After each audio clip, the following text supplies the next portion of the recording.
Noël à Djibouti. Noël, mon épouse. Avec Noël, nous avons vécu, durant notre mission à Djibouti, des fêtes de Noël assez particulières. Nous étions envoyés de DEFAP pour la mission d'organiser un accueil des réfugiés éthiopiens en 1980-1986. En effet, en 1974, une junte militaire marxiste a pris le pouvoir à Addis-Abeba en déposant, pour l'assassiner, le vieil empereur Haïlé Sélassié à la suite d'une importante famine. Comme la République de Djibouti, indépendante depuis juin 1977, était restée un pays sûr, avec une forte garnison française, quantité de notables et intellectuels éthiopiens ont fui la capitale et la répression marxiste pour chercher refuge à Djibouti. En même temps, nous avions à accueillir des victimes de la guerre avec l'Érythrée, qui luttait pour son indépendance.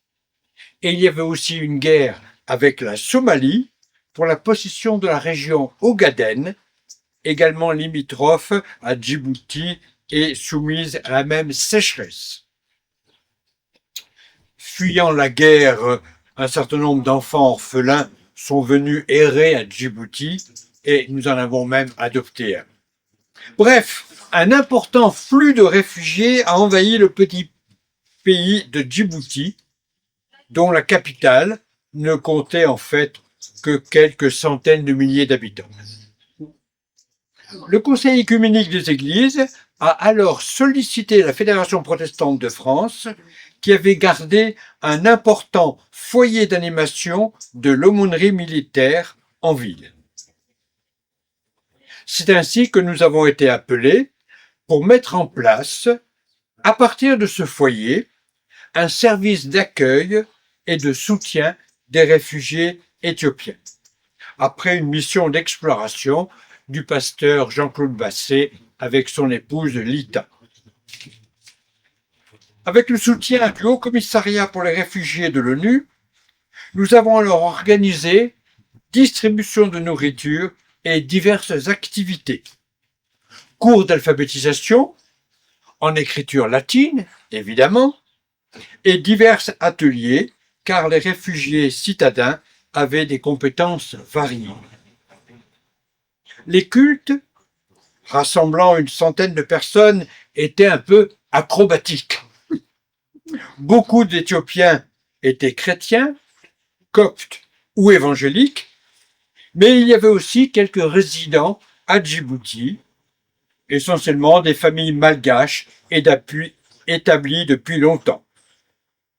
J'animais ces cultes en français et dans une partie de l'assemblée, un autre traduisait en amharique, la langue officielle éthiopienne, et dans une autre partie de l'assemblée, un autre traduisait en anglais. Sur le mur du temple, face à la rue, nous avions mis cette inscription de l'Évangile: « Venez à moi, vous tous qui êtes fatigués et chargés. » Mais très vite, la petite ville de Djibouti se sentit débordée et demanda l'organisation de 2 camps de réfugiés à 100 km dans le désert. L'un à Ali Sabié, qui fut confié à l'Église catholique romaine, l'autre à Dihil, qui nous fut confié l'Église protestante, tout en gardant, quant à nous, une forte animation en ville. Et c'est pour cela qu'alors le DEFAP nous envoya la collaboration de 2 volontaires du service national, chaque équipe de 2 venant pour 2 ans. Et Noël dans tout cela? Eh bien, ce fut tout aussi simple, puisque les Coptes continuent de suivre l'ancien calendrier julien gardé par les orthodoxes. Eh bien, nous fêtions Noël le 6 janvier, comme le font les orthodoxes. Donc le 6 janvier dans les camps et le 25 décembre en ville. À noter qu'avec la chaleur du pays, tous les cultes, tous les dimanches, n'avaient lieu que le soir à 19 heures. Et nous avons eu ainsi le privilège de célébrer Noël 2 fois chaque année. Une fois en ville, avec une animation d'enfants résidents, les 3 nôtres, Noël et moi, et un certain nombre d'enfants malgaches, familles malgaches. Et ça, c'était le 25 décembre. Et une fois au désert, dans la petite palmeraie de Diril, avec palmiers, dromadaires, chèvres en arrière-plan. Et ça, c'était donc le 6 janvier. Animation éthiopienne à Diril, avec divers chants, diverses langues, puisque l'Éthiopie compte de nombreuses langues. Souvenirs inoubliables et enthousiastes.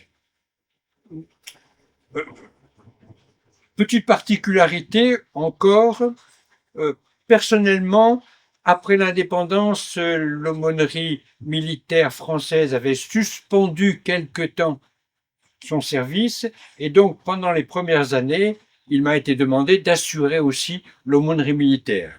Ce qui fait que j'ai aussi fêté Noël le 24 décembre au soir à la Légion française étrangère. Autre particularité, nous avons eu pendant 1 an, je crois, à peu près, la présence de l'épouse chrétienne de l'ambassadeur chinois pendant les cultes du dimanche. C'est pourquoi nous avons demandé au Conseil œcuménique des Églises le texte original chinois de ce cantique. Bien sûr, nous le chantions en français ou en anglais pour les anglophones, mais cette fidèle chinoise avait ainsi le texte chinois sous les yeux. Ah mon Dieu, je me confie, sa clémence est infinie. Ta pensée, ô Dieu d'amour, est fidèle, éternelle.